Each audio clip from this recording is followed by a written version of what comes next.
Good morning. मैं doctor सरिता Kumawat, home science की associate professor, आपको टेक्सटाइल्स एंड लॉन्ड्री यानी वस्त्र विज्ञान एवं धुलाई कला विषय पढ़ा रही हूँ। और इस विषय में हमारे 2 चैप्टर कंप्लीट हो गए हैं और तीसरा चैप्टर यार्न कंस्ट्रक्शन यानी सूत निर्माण हम इन दिनों पढ़ रहे हैं। सूत निर्माण में थोड़ा इंट्रोडक्टरी पार्ट, सूत कैसे बनता है, कताई कैसे होती है, वो मैंने मैं पिछले लेक्चर में पढ़ा दिया था।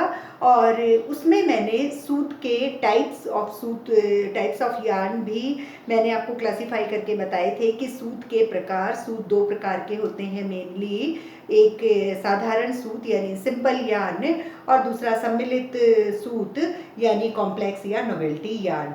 फिर मैंने पूरी आपको टेबल बना के और कही थी कि एक एक सूत के बारे में हम डिटेल में नेक्स्ट क्लास में पढ़ेंगे। तो आज का जो टॉपिक है वो टाइप्स ऑफ यार्न है, सूत के प्रकार। और सूत के 2 प्रकार हैं, एक साधारण सूत यानी सिंपल यार्न और दूसरा सम्मिलित सूत यानी कॉम्प्लेक्स या नोवेल्टी यार्न। तो जो सिंपल सूत होते हैं वो 3 प्रकार के होते हैं, एक रेशीय सूत, प्लाई सूत और कॉर्ड सूत। तो एक रेशीय सूत यानी सिंगल स्टैंडर्ड यार्न जो होता है वो सिर्फ एक ही प्रकार के तंतु से मिलकर बना होता है। एक रेशीय सूत मतलब एक ही प्रकार के सारे तंतु होते हैं उस एक रेशीय सूत में, सभी भागों में एक ही प्रकार का तंतु होता है। और अगर हम देखते हैं उस रेशे में तो जो तंतु में ऐंठन दी हुई होती है उसकी प्रक्रिया भी एक समान होती है। भाई अगर 3 से 7 ऐंठन प्रति इंच दी हुई है तो सारे ही धागे में, एक रेशीय जो सूत है उसमें सभी जगह एक ही प्रकार की ऐंठन होती है। और अगर दिशा को देखें कि एस दिशा में है या जेड आकार की है तो एक ही दिशा जो एक सूत में है वो पूरे ही सूत में एक ही दिशा में होती है। तो एक रेशीय सूत में जो ट्विस्ट होते हैं वो समान प्रकार की ट्विस्ट होती है, उसमें सब जगह समान प्रकार की प्रक्रिया होती है ऐंठन की, और एक से ही एक समान ही तंतु पूरे एक रेशीय सूत में काम आते हैं। सिंगल स्टैंडर्ड यार्न उनको कहते हैं। दूसरी तरह का साधारण सूत होता है प्लाई सूत यानी प्लाई यार्न या फोल्डेड यार्न। प्लाई यार्न जो होते हैं वो एक रेशीय सूत से मिलकर बनते हैं। अगर हम प्लाई यार्न को खोल के देखें तो अगर हम उसको खोलेंगे तो उसमें से एक रेशीय सूत हमको दिखाई देते हैं, मतलब या तो 2 या 3 या 5 एक रेशीय सूत होते हैं, उनको मिल करके और प्लाई यार्न बनाते हैं हम। और फिर अगर हम जो प्लाई यार्न को खोला तो एक रेशीय सूत दिखा, एक रेशीय सूत को भी अगर हम खोलेंगे तो हमें तंतु दिखाई देंगे और एक समान तंतु दिखाई देते हैं। तो ये जो प्लाई यार्न है वो एक रेशीय सूत से मिलकर बना हुआ होता है। तीसरी तरह का सिंपल यार्न, साधारण सूत जो होते हैं वो होते हैं कॉर्ड या केबल यार्न यानी कॉर्ड सूत। कॉर्ड सूत जो होते हैं वो प्लाई यार्न से मिलकर बनते हैं। प्लाई सूत 2 प्लाई सूत या फिर 3 या 5 कितने भी प्लाई सूत को मिलाकर और बट करके और बनाया जाता है वो कॉर्ड यार्न या फिर केबल यार्न उसको कहते हैं। तो कॉर्ड यार्न जो होते हैं वो तो हमारे सिलाई वाले जो धागे होते हैं, अगर आप उस धागे को भी यूँ खोल के देखोगे तो 2-3 रेशे दिखाई देंगे, फिर उनको भी आप पीछे पीछे करते जाओगे तो फिर तंतु उसमें दिखाई देते हैं। पहले एक रेशीय तंतु बनता है, फिर प्लाई यार्न बनते हैं और फिर उसी से कॉर्ड यार्न बनते हैं। जैसे एक पेड़ होता है, तना मोटा सा, फिर उसकी शाखाएं, तो बड़ा तना जो है वो तो है कॉर्ड सूत, फिर जो मोटी मोटी शाखाएं चल रही हैं वो है प्लाई सूत, फिर मोटी शाखाओं के बाद भी तो छोटी छोटी शाखाएं होती है वो होती है एक रेशीय सूत, और फिर जो पत्ते पत्ते पत्ते होते हैं वो उसके तंतु कहलाते हैं। इस तरह से हमको ये याद हो जाएगा।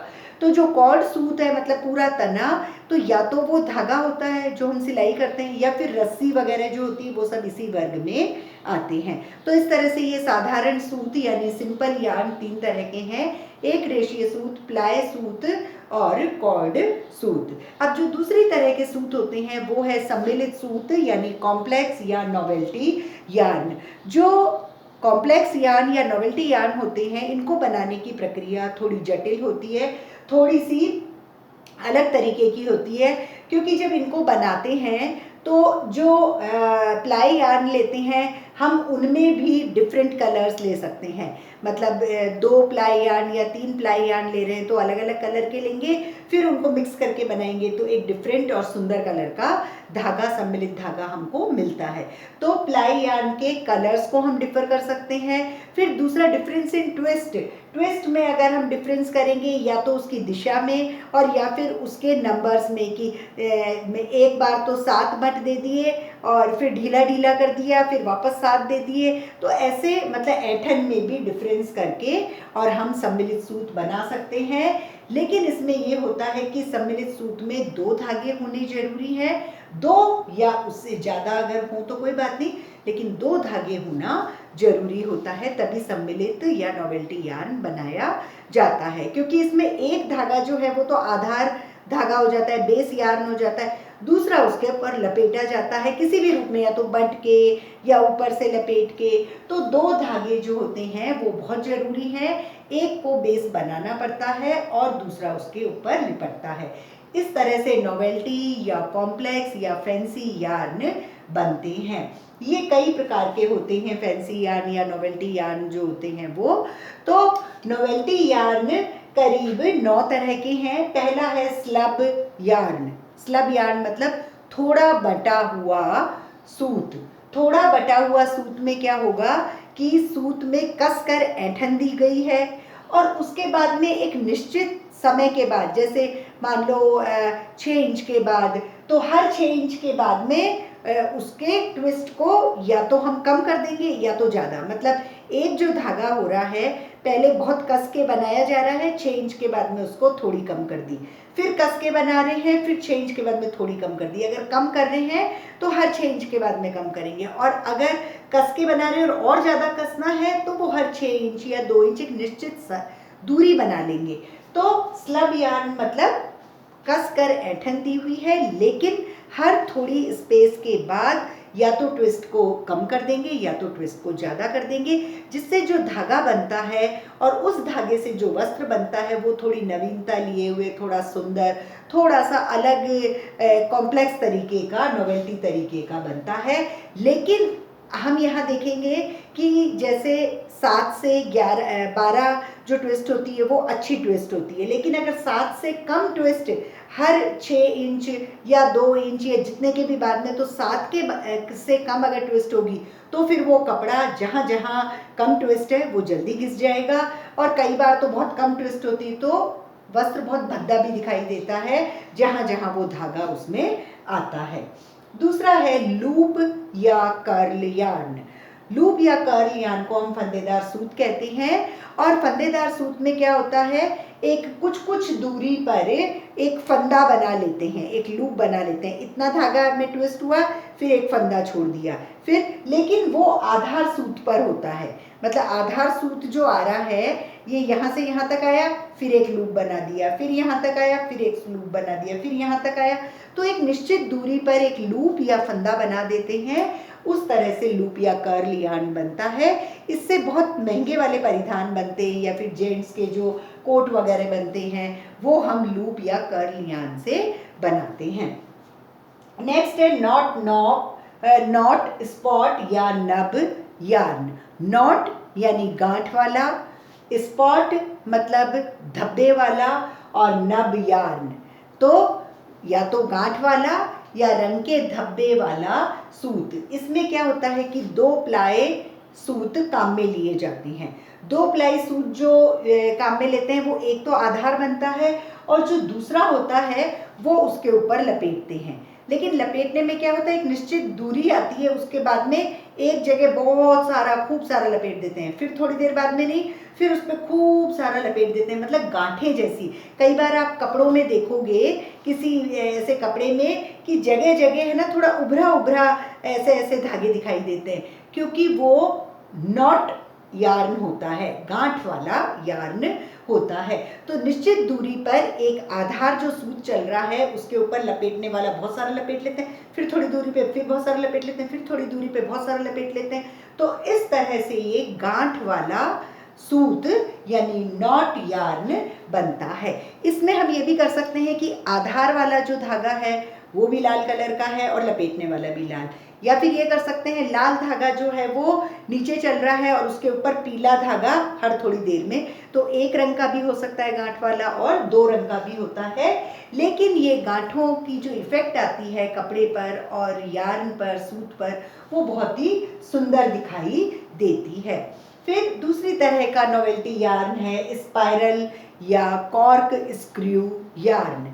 स्पाइरल सूत जो होता है उसमें भी 2 प्लाई सूत काम में लिए जाते हैं और उनमें ऐंठन दी जाती है, लेकिन विभिन्न ऐंठन, एक में 7 ऐंठन दी जा रही है, एक में 10, एक में 7, एक में 10, तो 2 तरह की ऐंठन है, 2 धागे हैं, दोनों में ऐंठन अलग अलग है। तो उनमें एक तो जो धागा है वो मोटा दिखेगा, 7 ऐंठन वाला जो है मोटा दिखेगा, 10 ऐंठन वाला पतला दिखेगा, अगर 4 ही ऐंठन है तो वो और मोटा दिखेगा। तो 2 तरह की ऐंठन होती है, विभिन्न जगह पर हम ऐंठन करके और उसकी आकार और उसमें विविधता ला सकते हैं। तो उस तरह से स्पाइरल सूत होता है। जब उनको वापस से स्पाइरल फॉर्म में, मतलब उनमें ट्विस्ट दिया जाता है, तो एक तो बहुत ज़्यादा गठीला है, एक कम है, तो वो थोड़े अलग थोड़ा फैंसी टाइप का धागा बन जाता है, स्पाइरल सूत उसको कहते हैं। नेक्स्ट है रेटाइन सूत, रेटाइन यार्न। रेटाइन यार्न जो है just like spiral yarn, spiral yarn जैसा ही होता है। 2 प्लाई सूत होते हैं, दोनों को एक आधार वाला होता है, लेकिन इसमें आधार सूत जो है वो मोटा होता है और कुछ कुछ स्पेस के बाद में रेटाइन यार्न में एक लूप, एक फंदा छोड़ देते हैं।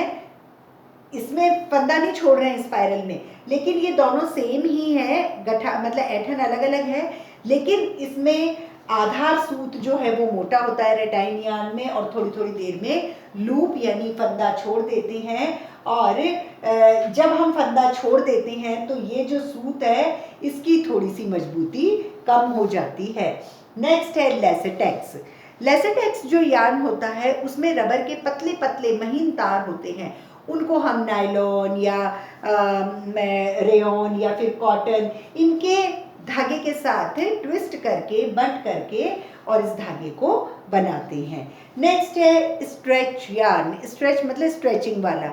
ये एक लचकदार सूत बनाया जाता है, जबकि इसमें रबर नहीं होता है, लेकिन फिर भी इसमें लचीलापन, रेजिलियंसी बहुत ज़्यादा होती है। फिर उससे नेक्स्ट है ग्रैंडले यार्न। ग्रैंडले सूत जो होता है उसमें 2 धागे या 4 या उससे ज़्यादा धागे हो सकते हैं, उनको एक दूसरे को ट्विस्ट करके बनाया जाता है और उससे बहुत ही सुंदर वस्त्र बनता है। और लास्ट है फ्लैक यार्न। फ्लैक सूत जो होता है उसमें एक सूत तो बटा हुआ होता है और जो दूसरा वाला यार्न होता है वो बिना बटा हुआ होता है, या फिर कह लो 2 या 1 ट्विस्ट उसमें दी हुई है, या तो बिना बटा हुआ मतलब रॉ टाइप ही होता है, या फिर 1 या 2 ट्विस्ट दी हुई होती है, लेकिन एक बहुत अच्छा बटा हुआ होता है। और जब इनको हम ट्विस्ट करके धागा बना के और इसका वस्त्र बनाते हैं, तो जब वस्त्र बनता है तो जो वो बिना बटा हुआ है उसका फ्लेक निकल जाता है, तो वो फ्लैक्स जो हैं वो वस्त्र में बहुत ही सुंदर दिखाई देते हैं। तो इस तरह से ये जो सूत है वो सिंपल यार्न और कॉम्प्लेक्स या नोवेल्टी यार्न या फैंसी यार्न होते हैं। तो सिंपल यार्न जो है वो जो सिंगल स्टैंडर्ड यार्न है, एक रेशिए सूत, वो एक ही प्रकार के तंतु से बनता है। फिर प्लाई यार्न या फोल्डेड यार्न, तो प्लाई सूत जो है वो एक रेशिए सूतों को मिलाकर बनता है। फिर कॉर्ड या केबल यार्न जो है वो प्लाई सूतों को मिलाकर बनता है। उसके बाद में हम पढ़ेंगे कॉम्प्लेक्स यार्न। तो कॉम्प्लेक्स यार्न जो है वो बहुत तरह के होते हैं, और कॉम्प्लेक्स यार्न बनाने के लिए हम ऐठन में डिफरेंस ले सकते हैं, यार्न जो प्लाई यार्न होते हैं उनके कलर में डिफरेंस ले सकते हैं, और इसमें दो यार्न, दो धागे होना बहुत ज़रूरी है, क्योंकि एक आधार का होता है, दूसरा इस पर लपेटा जाता है। और कॉम्प्लेक्स यार्न कई तरह के होते हैं, जिसमें बहुत अच्छी ऐठन दी हुई है, लेकिन एक निश्चित दूरी के बाद में ट्विस्ट में चेंज कर देते हैं, वो स्लब यार्न होते हैं। जिसमें एक निश्चित दूरी पर लूप छोड़ देते हैं, वो लूप यार्न होते हैं। जिसमें एक निश्चित दूरी पर ज़्यादा धागा लपेटते हैं, वो गांठ यानी नॉट वाले होते हैं, या फिर अलग रंग का होता है तो धब्बे वाले होते हैं। और जिन धागों में दो धागे हैं प्लाई यार्न, लेकिन ऐठन अलग अलग है, तो वो स्पाइरल सूत होते हैं। जिनमें स्पाइरल जैसे ही है लेकिन थोड़ी थोड़ी देर में एक फंदा छोड़ देते हैं, वो रेटाइन सूत होता है। और जिस धागे में एक रबर का महीन तार और उसके साथ में नायलॉन, कॉटन, रेयॉन का सूत बटा हुआ है, तो उसे लेसेटेक्स कहते हैं। और स्ट्रेच यार्न जो है वो लचकदार सूत होता है, लचकदार वाले जो यार्न होते हैं उससे बनाए जाते हैं। और ग्रैंडले यार्न में दो या दो से ज़्यादा धागों से मिलकर बनता है वो, और सुंदर वस्त्र बनता है। फ्लैक यार्न में एक बहुत ज़्यादा ट्विस्ट किया हुआ, एक बहुत कम बटा हुआ या नहीं बटा हुआ होता है, जिससे कि जब वस्त्र बनता है तो फ्लैक्स निकल जाते हैं, तो वो बहुत सुंदर लगता है। तो इस तरह से ये टाइप्स ऑफ यार्न है, सिंपल एंड कॉम्प्लेक्स। फिर इसमें एक और पार्ट है यार्न कंस्ट्रक्शन चैप्टर में ही, तंतुओं की आकार संख्या और तंतुओं का गुणांक, मतलब size number and count of yarn. मतलब अगर हम सूत के जो वजन है उसके वजन को, उसकी फाइननेस, मतलब उसका वजन और फाइननेस को अगर हम देखें तो वो उसकी पहचान बन सकती है, कि सूत के वजन को देख लिया, उसकी फाइननेस को देख लिया, तो हम ये पहचान सकते हैं कि उसका साइज नंबर यानी आकार संख्या क्या है। और जो आकार संख्या होती है उसको काउंट या गुणांक कहते हैं। इसको हम और रूप में समझते हैं कि जो गुणांक होता है, काउंट, वो एक तरह की इसमें यूनिट है। जैसे गुणांक को हम लिनन के सूत को गिनने के लिए जब यूज़ करेंगे तो हम ली जो है वो यूज़ करेंगे। लिनन के धागों को हमने गिन लिया और हम उसके आगे लगाएंगे ली। मतलब जैसे हम दूध लेते हैं तो लीटर मिलीलीटर में, आलू लेते हैं तो किलोग्राम ग्राम में, तो अलग अलग यूनिट होती है ना। तो वैसे ही लिनन के सूतों की जो संख्या को गिनेंगे तो ली लगाएंगे। लेकिन अगर सिल्क और कृत्रिम तंतु, मतलब रेशम और कृत्रिम तंतु यानी सिल्क और आर्टिफिशियल फाइबर्स को अगर गिनते हैं तो डेनियर उसकी यूनिट होती है। ली और डेनियर जो है वो एक काउंट यानी गुणांक की यूनिट होती है। फिर मैं एक और तरीके से बताती हूँ कि काउंट जो होता है वो हम ये कह लें कि 1 वर्ग इंच का एक वस्त्र, 1 इंच मतलब इधर भी 1 इंच, 1 इंच, 1 इंच और 1 इंच, तो 1 वर्ग इंच का हमने एक कपड़ा ले लिया और उसमें हमने ताने गिन लिए और बाने गिन लिए, दैट इज ऑल्सो काउंट।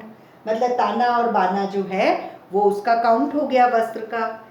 और तरीके से ये कह सकते हैं कि 1 वर्ग इंच वस्त्र में जितने ताने और बाने के धागे की आवश्यकता होती है वो सूतों की संख्या का गुणांक होता है, ये भी कह सकते हैं हम। फिर 1 वर्ग इंच का अगर वस्त्र है और उसमें ताने और बाने की संख्या 100 है तो हम उसको ये कहेंगे कि 100 का वर्ग, 100 ताने और 100 बाने।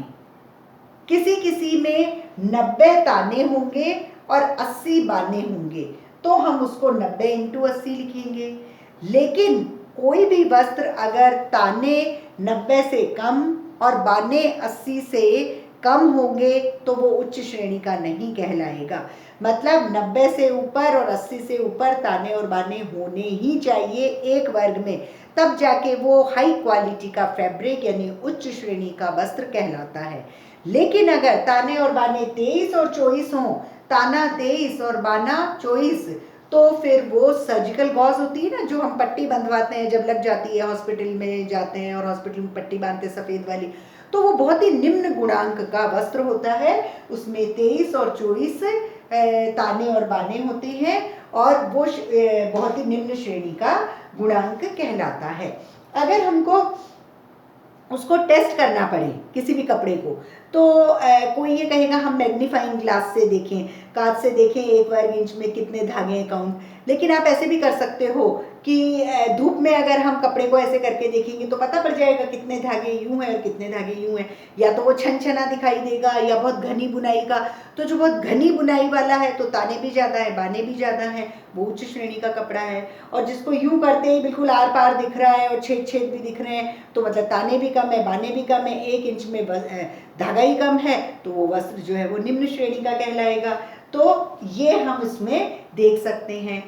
एक चीज जो है वो हम इसका यार्न काउंट, सूत की लंबाई को हम वजन से भी उसका संबंध बता सकते हैं। जैसे अगर हम कॉटन के सूत को 1 पौंड, कॉटन के सूत ले लिया 1 पौंड, और अगर उसकी लंबाई सिर्फ 340 गज है तो हम उसको कहेंगे एक संख्या का सूत। लेकिन वही 1 पौंड का कॉटन का सूत है और उसकी लंबाई 680 है, मतलब इससे जस्ट डबल हो गई, तो क्या हो गया, वो 2 संख्या का सूत। अब यहाँ क्या फर्क पड़ा, जैसे अभी जो हम कह रहे हैं कि इसमें इसकी फाइननेस पता पड़ती है। आप देखो कि 1 पौंड सूती सूत अगर 680 गज होगा तो कितना पतला होगा, लेकिन अगर 1 पौंड सूत सिर्फ 340 गज ही है तो थोड़ा मोटा होगा। तो हम इसको फाइननेस और इसकी वजन को हम इंटर रिलेट करके और यार्न काउंट को देख सकते हैं। तो इस तरह से जो यार्न कंस्ट्रक्शन यानी सूत का निर्माण जो चैप्टर है वो हमारा कंप्लीट होता है।